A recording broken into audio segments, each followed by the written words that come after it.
March 7 இன்றைய வேத வாசிப்பு பகுதி என்னாகமம் 15ஆம் அதிகாரம். கர்த்தர் மோசேயை நோக்கி, நீ இஸ்ரவேல் புத்திரரோடே சொல்ல வேண்டியது என்னவென்றால், நீங்கள் குடியிருக்கும்படி நான் உங்களுக்கு கொடுக்கும் தேசத்தில் நீங்கள் போய் சேர்ந்த பின்பு விசேஷித்த பொருத்தனையாயாவது உற்சாக பலியாயாவது உங்கள் பண்டிகைகளில் செலுத்தும் பலியாயாவது கர்த்தருக்கு மாடுகளிலாகிலும் ஆடுகளிலாகிலும் சர்வாங்க தகன பலியையாவது மற்ற யாதொரு பலியையாவது கர்த்தருக்கு சுகந்த வாசனையான தகனமாக பலியிடும் போது தன் படைப்பை கர்த்தருக்கு செலுத்துகிறவன் சர்வாங்க தகன பலிக்காகிலும் மற்ற பலிக்காகிலும் ஒரு ஆட்டுக்குட்டியுடனே ஒரு மரக்காலிலே 10 பங்கும் காற்படி எண்ணெயிலே பிசைந்ததுமான மெல்லிய மாவின் போஜன பலியை செலுத்த கடவன். பானபலியாக காற்படி திராட்சரசத்தையும் படைக்க வேண்டும். ஆட்டுக்கடாவாய் இருந்ததே ஆகில் 10 பங்கானதும் ஒரு படியில் 1 பங்காகிய எண்ணெயிலே பிசைந்ததுமான மெல்லிய மாவின் போஜன பலியையும் பானபலியாக ஒரு படியில் 1 பங்கு திராட்சரசத்தையும் கர்த்தருக்கு சுகந்த வாசனையான படைப்பாக படைக்க வேண்டும். நீ சர்வாங்க தகன பலிக்காகிலும் விசேஷித்த பொருத்தனை பலிக்காகிலும் சமாதான பலிக்காகிலும் ஒரு காளையை கர்த்தருக்கு செலுத்த ஆயத்தப்படுத்தும் போது அதனோடே 10 பங்கானதும் அரைப்படி எண்ணெயிலே பிசைந்ததுமான மெல்லிய மாவின் போஜன பலியையும் பானபலியாக அரைப்படி திராட்சரசத்தையும் கர்த்தருக்கு சுகந்த வாசனையான தகன பலியாக படைக்க வேண்டும். இந்த பிரகாரமாகவே ஒவ்வொரு மாட்டுக்காகிலும் ஆட்டுக்கடாவுக்காகிலும் செம்மறி ஆட்டுக்குட்டிக்காகிலும் வெள்ளாட்டுக்குட்டிக்காகிலும் செய்து படைக்க வேண்டும். நீங்கள் படைக்கிறவைகளின் இலக்கத்திற்கு தக்கதாய் ஒவ்வொன்றிற்காகவும் இந்த பிரகாரம் செய்ய வேண்டும். சுதேசத்தில் பிறந்தவர்கள் யாவரும் கர்த்தருக்கு சுகந்த வாசனையான தகன பலியை செலுத்தும் போது இவ்விதமாகவே செய்ய வேண்டும். உங்களிடத்திலே தங்கியிருக்கிற அந்நியனாவது உங்கள் நடுவிலே உங்கள் தலைமுறை தோறும் குடியிருக்கிறவனாவது கர்த்தருக்கு சுகந்த வாசனையான தகன பலி செலுத்த வேண்டுமானால் நீங்கள் செய்கிறபடியே அவனும் செய்ய வேண்டும். சபையாராகிய உங்களுக்கும் உங்களிடத்தில் தங்குகிற அந்நியனுக்கும் ஒரே பிரமாணம் இருக்க வேண்டும் என்பது உங்கள் தலைமுறைகளில் நித்திய கட்டளையாய் இருக்க கடவுது. கர்த்தருக்கு முன்பாக அந்நியனும் உங்களைப் போலவே இருக்க வேண்டும். உங்களுக்கும் உங்களிடத்தில் தங்குகிற அந்நியனுக்கும் ஒரே பிரமாணமும் ஒரே முறைமையும் இருக்க கடவுது என்று சொல் என்றார். பின்னும் கர்த்தர் மோசேயை நோக்கி, நீ இஸ்ரவேல் புத்திரரோடே சொல்ல வேண்டியது என்னவென்றால், நான் உங்களை அழைத்து கொண்டு போகிற தேசத்தில் நீங்கள் சேர்ந்து தேசத்தின் ஆகாரத்தை புசிக்கும் போது கர்த்தருக்கு ஏறெடுத்து படைக்கும் காணிக்கையை செலுத்த கடவீர்கள். உங்கள் பிசைந்த மாவினால் செய்த முதற் பலனாகிய அதிரசத்தை ஏறெடுத்து படைப்பீர்களாக. போரடிக்கிற களத்தின் படைப்பை ஏறெடுத்து படைக்கிறது போல அதையும் ஏறெடுத்து படைக்க வேண்டும். இப்படி உங்கள் தலைமுறை தோறும் உங்கள் பிசைந்த மாவின் முதற் பலனிலே கர்த்தருக்கு படைப்பை ஏறெடுத்து படைக்க கடவீர்கள். கர்த்தர் மோசேயினிடத்தில் சொன்ன இந்த கற்பனைகள் எல்லாவற்றின்படியும் கர்த்தர் மோசேயை கொண்டு கட்டளை கொடுத்த நாள் முதற்கொண்டு அவர் உங்களுக்கும் உங்கள் சந்ததிகளுக்கும் நியமித்த எல்லாவற்றின்படியையும் நீங்கள் செய்யாமல் அறியாமல் தவறி நடந்தாலும் சபையாருக்கு தெரியாமல் யாதொரு தப்பிதம் செய்தாலும் சபையார் எல்லாரும் கர்த்தருக்கு சுகந்த வாசனையான தகன பலியாக ஒரு காளையையும் முறைமைப்படி அதற்கேற்ற போஜன பலியையும் பானபலியையும் பாவ நிவாரண பலியாக ஒரு வெள்ளாட்டு கடாவையும் செலுத்த வேண்டும். அதனால் ஆசாரியன் இஸ்ரவேல் புத்திரரின் சபை அனைத்திற்காகவும் பாவ நிவர்த்தி செய்ய கடவன். அது அறியாமையினால் செய்யப்பட்டபடியாலும் அதிநிமித்தம் அவர்கள் கர்த்தருக்கு தகன பலியையும் பாவ நிவாரண பலியையும் கர்த்தருடைய சந்நிதியில் கொண்டு வந்ததினாலும் அது அவர்களுக்கு மன்னிக்கப்படும். அது அறியாமையினாலே ஜனங்கள் யாவருக்கும் வந்தபடியால் அது இஸ்ரவேல் புத்திரரின் சபை அனைத்திற்கும் அவர்களுக்குள்ளே தங்குகிற அந்நியனுக்கும் மன்னிக்கப்படும். ஒருவன் அறியாமையினால் பாவம் செய்தானாகில் 1 வயதான வெள்ளாட்டை பாவ நிவாரண பலியாக செலுத்த கடவன். அப்பொழுது அறியாமையினால் பாவம் செய்தவனுக்காக ஆசாரியன் பாவ நிவர்த்தி செய்யும்படி கர்த்தருடைய சந்நிதியில் பாவ நிவர்த்தி செய்ய கடவன். அப்பொழுது அவனுக்கு மன்னிக்கப்படும். இஸ்ரவேல் புத்திரராகிய உங்களில் பிறந்தவனுக்கும் உங்களுக்குள்ளே தங்கும் அந்நியனுக்கும் அறியாமையினால் பாவம் செய்தவனின் நிமித்தம் ஒரே பிரமாணம் இருக்க வேண்டும். அன்றியும் தேசத்திலே பிறந்தவர்களிலாகிலும் அந்நியர்களிலாகிலும் எவனாவது துணிகரமாய் யாதொன்றை செய்தால் அவன் கர்த்தரை நிந்திக்கிறான். அந்த ஆத்துமா தன் ஜனத்தாரில் இராதபடிக்கு அறுப்புண்டு போக வேண்டும். அவன் கர்த்தரின் வார்த்தையை அசட்டை பண்ணி அவர் கற்பனையை மீறினபடியால் அந்த ஆத்துமா அறுப்புண்டு போக வேண்டும். அவன் அக்கிரமம் அவன் மேல் இருக்கும் என்று சொல் என்றார். இஸ்ரவேல் புத்திரர் வனாந்திரத்தில் இருக்கையில் ஓய்வு நாளில் விறகுகளை பொறுக்கிக் கொண்டிருந்த ஒரு மனிதனை கண்டுபிடித்தார்கள். விறகுகளை பொறுக்கின அந்த மனிதனை கண்டுபிடித்தவர்கள் அவனை மோசே, ஆரோன் என்பவர்களிடத்துக்கும் சபையார் அனைவரிடத்துக்கும் கொண்டு வந்தார்கள். அவனுக்கு செய்ய வேண்டியது இன்னதென்று தீர்க்கமான உத்தரவு இல்லாதபடியினால் அவனை காவலில் வைத்தார்கள். கர்த்தர் மோசேயை நோக்கி, அந்த மனிதன் நிச்சயமாய் கொலை செய்யப்பட வேண்டும். சபையார் எல்லாரும் அவனை பாளையத்திற்கு புறம்பே கல்லெறிய கடவர்கள் என்றார். அப்பொழுது சபையார் எல்லாரும் கர்த்தர் மோசேக்கு கட்டளையிட்டபடியே அவனை பாளையத்திற்கு புறம்பே கொண்டு போய் கல்லெறிந்தார்கள். அவன் செத்தான்.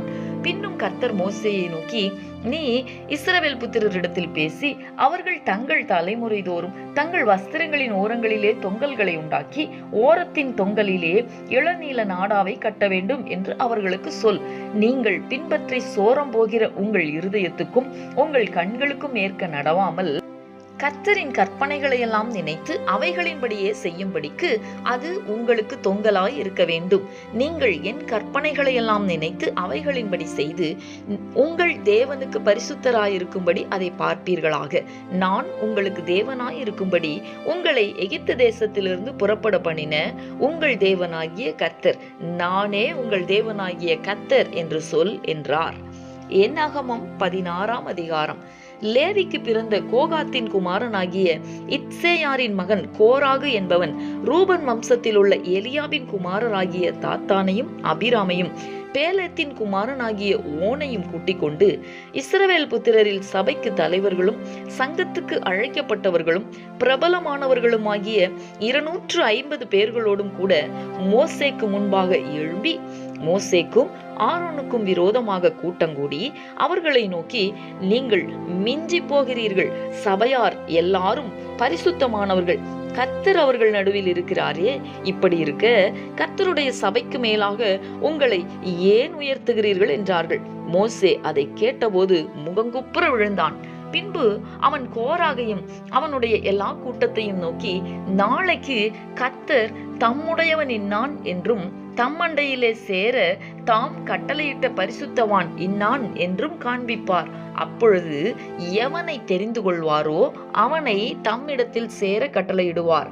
ஒன்று செய்யுங்கள், கோராகின் கூட்டத்தார்களே, நீங்கள் எல்லாரும் தூப கலசங்களை எடுத்துக்கொண்டு நாளைக்கு அவைகளில் அக்கினி போட்டு கர்த்தருடைய சந்நிதியில் தூபவர்க்கம் இடுங்கள்.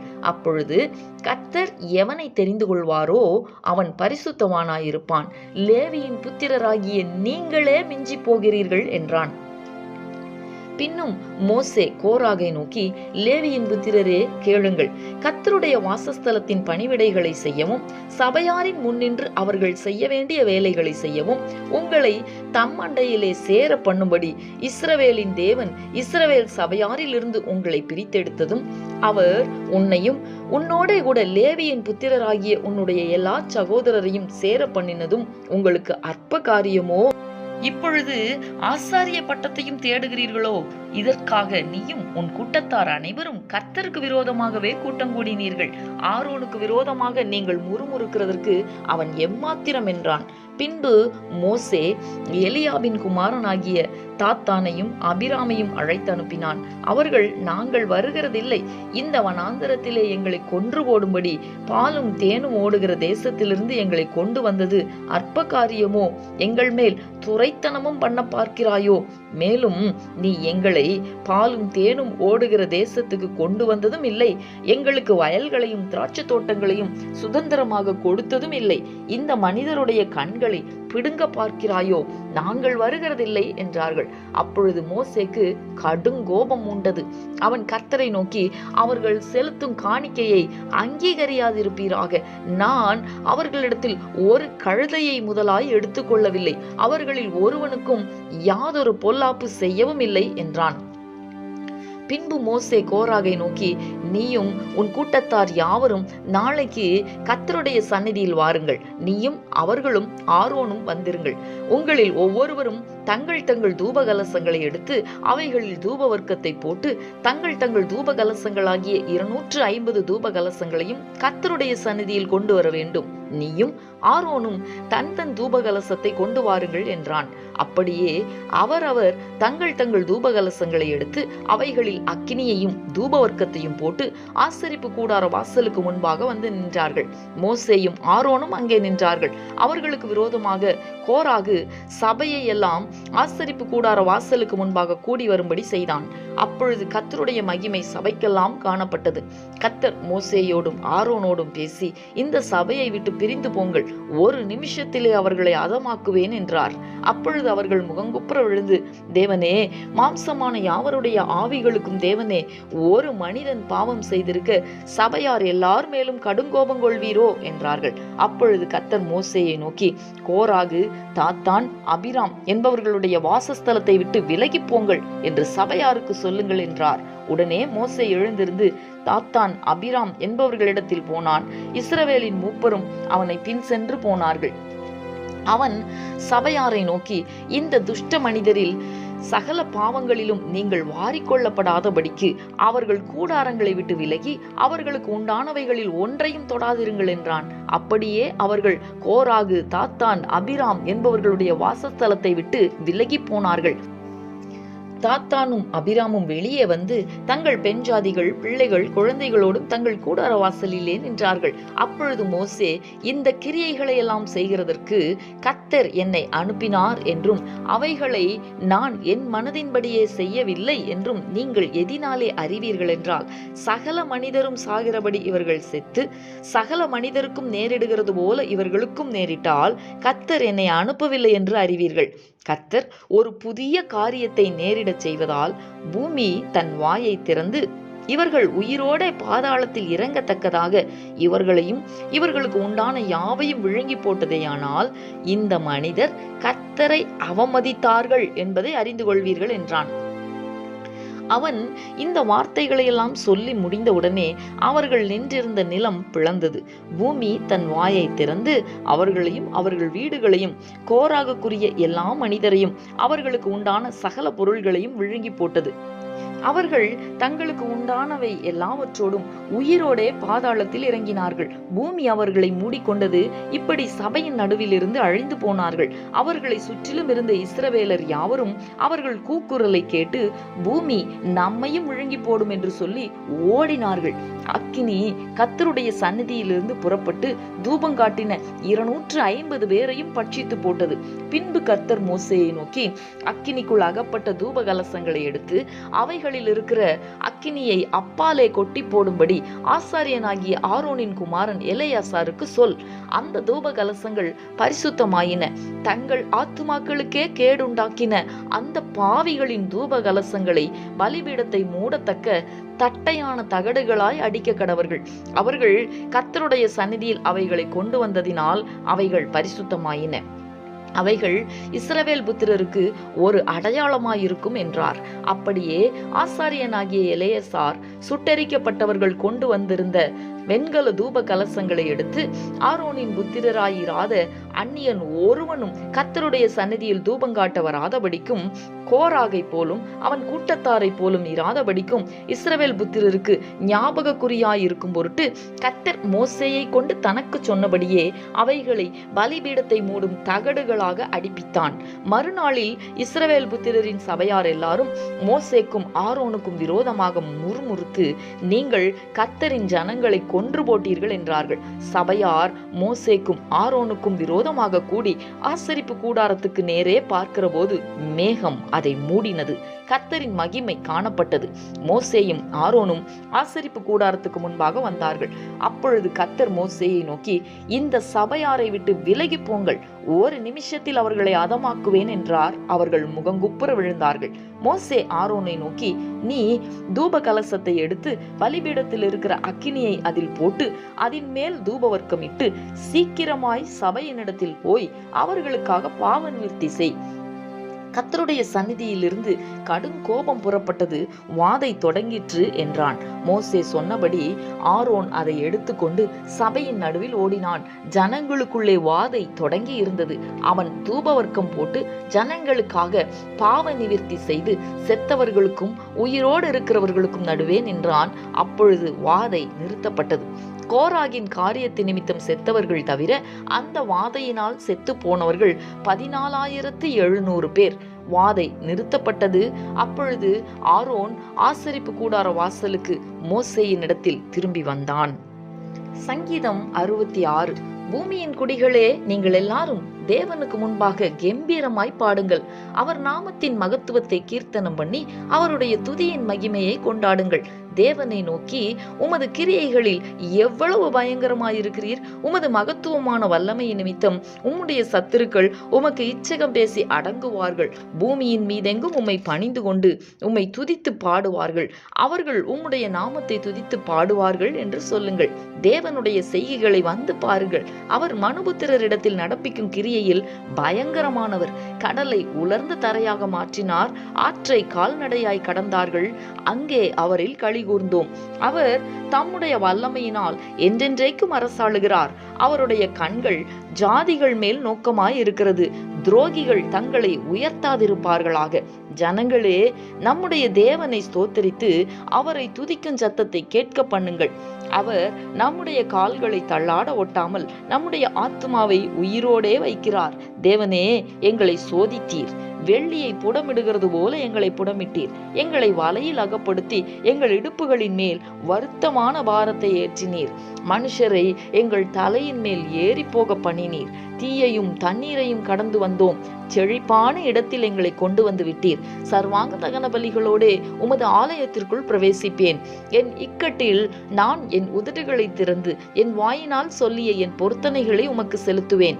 ஆட்டுக்கடாக்களின் நினப்புகையுடனே கொழுமையானவைகளை உமக்கு தகன பலியாக இடுவேன். காளைகளையும் செம்மறி ஆட்டுக்கடாக்களையும் உமக்கு பலியிடுவேன். தேவனுக்கு பயந்தவர்களே, நீங்கள் எல்லாரும் வந்து கேளுங்கள். அவர் என் ஆத்துமாவுக்கு செய்ததை சொல்லுவேன். அவரை நோக்கி என் வாயினால் கூப்பிட்டேன். என் நாவினால் அவர் புகழப்பட்டார். என் இருதயத்தில் அக்கிரம சிந்தை கொண்டிருந்தேனானால் ஆண்டவர் எனக்கு செவி கொடார். மெய்யாய் தேவன் எனக்கு செவி கொடுத்தார். என் ஜெபத்தின் சத்தத்தை கேட்டார். என் ஜெபத்தை தள்ளாமலும் தமது கிருபையை என்னை விட்டு விலக்காமலும் இருந்த தேவனுக்கு ஸ்தோத்திரம் உண்டாவதாக. மார்க்கு 5ஆம் அதிகாரம் 21ஆம் வசனம் முதல் 43ஆம் வசனம் வரைக்கும். இயேசு படவில் ஏறி மறுபடியும் இக்கரைக்கு வந்து கடலோரத்தில் இருந்தபோது திரளான ஜனங்கள் அவரிடத்தில் கூடி வந்தார்கள். அப்பொழுது ஜெப ஆலய தலைவரில் ஒருவனாகிய யாவீரு என்பவன் வந்து அவரை கண்டவுடனே அவர் பாதத்திலே விழுந்து, என் குமாரத்தி மரண அவஸ்தைப்படுகிறாள். அவள் ஆரோக்கியம் அடையும்படிக்கு நீர் வந்து அவள் மேல் உமது கைகளை வையும், அப்பொழுது பிழைப்பாள் என்று அவரை மிகவும் வேண்டிக் கொண்டான். அவர் அவனோடே கூட போனார். திரளான ஜனங்கள் அவருக்கு பின் சென்று அவரை நெருக்கினார்கள்.